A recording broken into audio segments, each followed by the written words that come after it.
Why wasn't Savile caught while alive?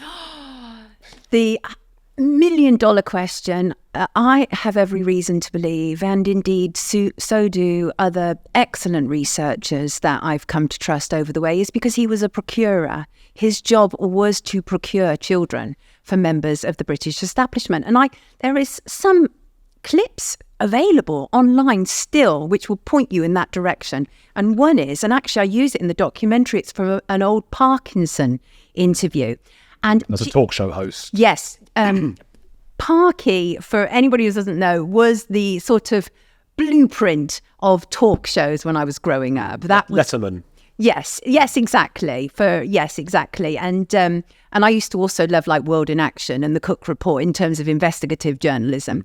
But I believe the reason that Jimmy Savile wasn't caught was, as I say, because he was a procurer for members of the British establishment. And so the clip, which I think is absolutely brilliant, because Jimmy Savile was extremely boastful. He couldn't help himself and he loved name dropping. And so what he started to tell Michael Parkinson this incredible story about how he had just rocked up at Buckingham Palace with a child, and he managed to just go straight past the security. Who can just, it's like knocking on somebody's door and going into Buckingham Palace like that. So that already tells you immediately that this man had immense power within the royal household. Yeah. So he turned up with this girl, and he went to the ballroom. And I don't know if you've ever been in Buckingham Palace. Not recent, not in the last 35 years. Right. Okay. Fair enough. Which is your age, presumably. Yeah, got you. I got it wrong. I'm 34. The ballroom is one of the main rooms for when they have their grand occasions. And he talks about how he went to the ballroom and Prince Philip was there. And he said to Prince Philip how he brought this girl. And Prince Philip said to Savile, nod. And Savile said, he gave me the nod and said, put the kid away. And at the moment that Savile says that to Michael Parkinson, he looks down and he starts to mumble his words because he realises he's gone too far. And I think that's very interesting. And also, don't forget, Jimmy Savile was absolutely in tight with politicians, including Margaret Thatcher. Now, Margaret Thatcher, he spent, that we know of, at least 10 Christmases at Chequers, right? So this is somebody who was extremely influential. Margaret Thatcher was, in my experience, in my understanding, according to all my evidence, a protector of child abusers who surrounded her, including Jimmy Savile. She was told about Sir Peter Morrison, who was her private secretary, that he was having parties at weekends at home in Cheshire with young boys. And I interviewed the cops who were her private protection police and actually who told her. I interviewed one man who was there when her own private protection officer told her about Sir Peter Morrison. What did she do? She made him a sir. So I think it's very interesting. I think the reason that Savile escaped justice, and bear in mind, there were police forces all around the UK who had reports of Savile. But every Friday morning, he also had his breakfast club with police. I don't know if you're familiar with that. So if you have the police in your pocket like that, okay. And again, I've worked with great police. I've interviewed great police. I have them in my documentaries. There are great police out there. And it's such a pity that some really awful, rubbish ones have discredited the important work they do, because we need the police. I'm not to defund the police person. Yeah, I understand that. Right. There's individuals, aren't there? Exactly. What Savile did is if it wasn't so disgusting, it would almost be admirable. I know. The way he got the police, the royals, the politicians, all on his side to protect him. What do you think goes through, and we can only speculate, someone like Margaret Thatcher's mind when she's... Is it she just doesn't care that much? It's not a priority for her, abuse like that? I always found that difficult to believe.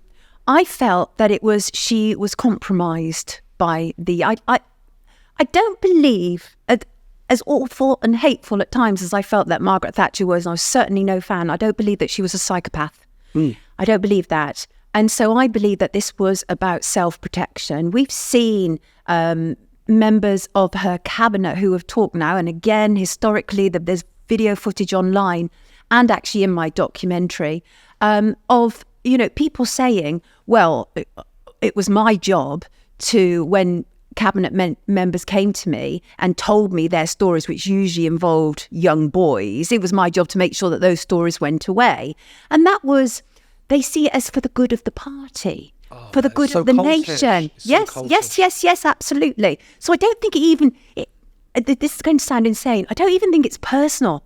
I think it is really about the good of the party, the good of the nation, whatever it's for the good of, it's bad. And we have to penetrate it and we have to expose it. And so I think he was protected to protect everybody else who was involved. Because if Savile had been found out while alive, it's not just Savile that would have been in trouble. I mean, think about his relationships. He had a close relationship with Prince Charles, now King Charles, Diana, the Queen Mother. I mean, this is to our knowledge, somebody who presented a TV show and was a Northern DJ. Why did the Queen bring him in to mediate between Charles and Diana when their marriage was on the rocks? Why was Savile sent to Israel to talk? This is a Northern DJ. Can somebody explain to me? So this is somebody who had inordinate power. And let me tell you this, even as a child, I was uncomfortable with Savile. And a lot of people say that. I mean, I was too young. I didn't even, except I saw him go into the Big Brother house and went, who the hell is this creepy guy? I didn't know who he was at the time. Obviously, my parents and everyone else older people than me knew who he was, exactly who he was. So bizarre. Did the royals, you just mentioned all these people he was in with from the royal family, did they know? I mean, how do I know? Do you know, I find it hard to believe that they didn't, because when you're a royal or when you're a prime minister, the degree of protection around you and secret services that are finding out about the people that you're associating with, I find it impossible to believe that the royals didn't know. I find that impossible to believe. And, I would really, I don't like having to deal with any legalities that accompany my work. But there are some situations that I would be more than happy to stand up in a court of law and be cross-examined over. And the fact that I believe the royals knew about Jimmy Savile is one of them. I would welcome that. Wow. Well, let's see if that happens at some point. Maybe this video will bring that about. I hope so.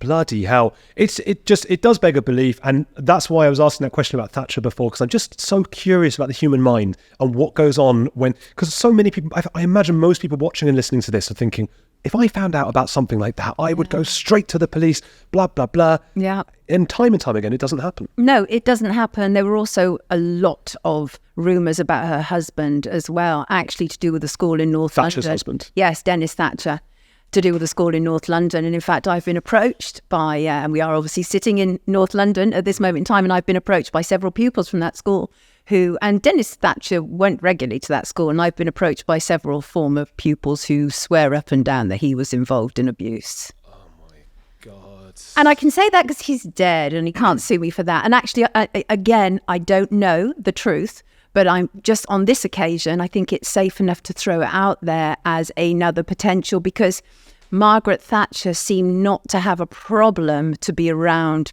pedophiles. Interesting. Yeah. I mean, look, they're everywhere. I mean, there are supposedly in the male population, one out of every 100. Right. It's the same as psychopaths. Yes. I'd imagine that is higher at the top with both psychopaths and pedophiles, because they find their way to the top the way Savile did. Still, you're still talking 2 or 3% then. You're still, most, and that's what you were saying earlier, not to suspect everybody, not to go into conspiracy theories. We have to be careful. It's still 97 out of 100 who are not. And even that 1 or 2 out of 100 don't necessarily actually offend or anything like that. Yeah. But if you look at the 8 billion population, 4 billion men, that's huge 1%. Yes. So it is. It's significant. And I also interviewed, members from the Secret Services as well for my film. And what they had to say was really interesting. They actually said that child abuse was one of the best currencies that they had against ministers to use.